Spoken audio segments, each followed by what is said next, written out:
আসসালামু আলাইকুম। হ্যালো বন্ধুরা, কেমন আছো তোমরা? আশা করছি সবাই ভালো আছো। আজকে অনেকদিন পর একটা শর্টস ভিডিও বানানোর ইচ্ছা হলো, তাই ভিডিও করতেছি। এদিকে প্রচুর রোদ, তাই ঘরের মধ্যেই ভিডিও করা। সবাই দেখি শর্টসের মানে ভিডিও বানায়। সবার স্বপ্ন ছিল একটা প্লে বাটনের 100K সাবস্ক্রাইবার অর্জন করার। তো আমার চ্যানেলে অলরেডি ৮২,০০০ সাবস্ক্রাইবার আছে, ১৭৫টার মতো, ৮২,১৭৫ মতো। তো আর মাত্র প্রায় ২০,০০০ সাবস্ক্রাইবার লাগে। সবাই একটু বেশি বেশি করে ফলো এবং সাপোর্ট করো, সাবস্ক্রাইব করে দাও, যাতে বাকিটুকু আমি অর্জন করতে পারি এবং একটা প্লে বাটন অর্জন করতে পারি। এদিকে একটু বাতাস আছে, জানালার পাশে আছি, ওয়েট। এই যে দেখো কি অবস্থা রোদের।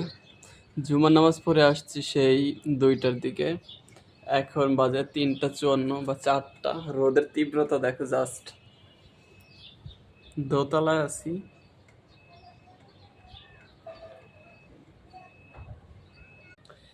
ভাবতেছি আমার এই চ্যানেলটার মধ্যে অনেক শর্টস ভিডিও ছাড়বো এখন থেকে, কারণ সবারই দেখি শর্টস ভিডিও ছাড়ার ফলে প্রচুর সাবস্ক্রাইবার গেইন হয়। তো শর্টস ভিডিও ছাড়বো।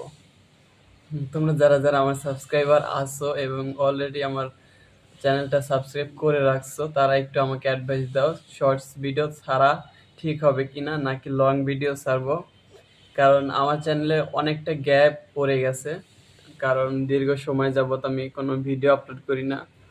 এর কারণ হচ্ছে এই আমার সাবস্ক্রাইবারগুলো অনেক স্লোভাবে গেইন হচ্ছে। প্রতিদিন 10 বা 15টা করে বৃদ্ধি পাচ্ছে। অনেকের দেখি দিনে 1-2 হাজার করে গেইন হয়। আমার শুরুর দিকে হয়েছিল একদিনে প্রায় 3-4 হাজার সাবস্ক্রাইব চলে আসতো।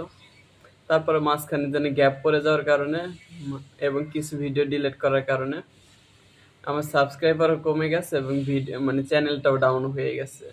তো সবার কাছে রিকোয়েস্ট, আমার চ্যানেলটা সাবস্ক্রাইব করো আর আমাকে একটু টিপস দাও কি কি করা উচিত। আর শর্টস ভিডিও বানালেও কোন ক্যাটাগরির গুলো বানানো উচিত, নাকি ডেইলি লাইফ ব্লগ শুরু করে দিব, সেটাও একটু সবাই কমেন্ট করে জানাও, কেউ যদি দেখে থাকো। আর যদি তাও না জানাতে পারো এই ভিডিওটা কে কোথা থেকে দেখছো, অন্তত এটা কমেন্ট করে জানাও। ধন্যবাদ।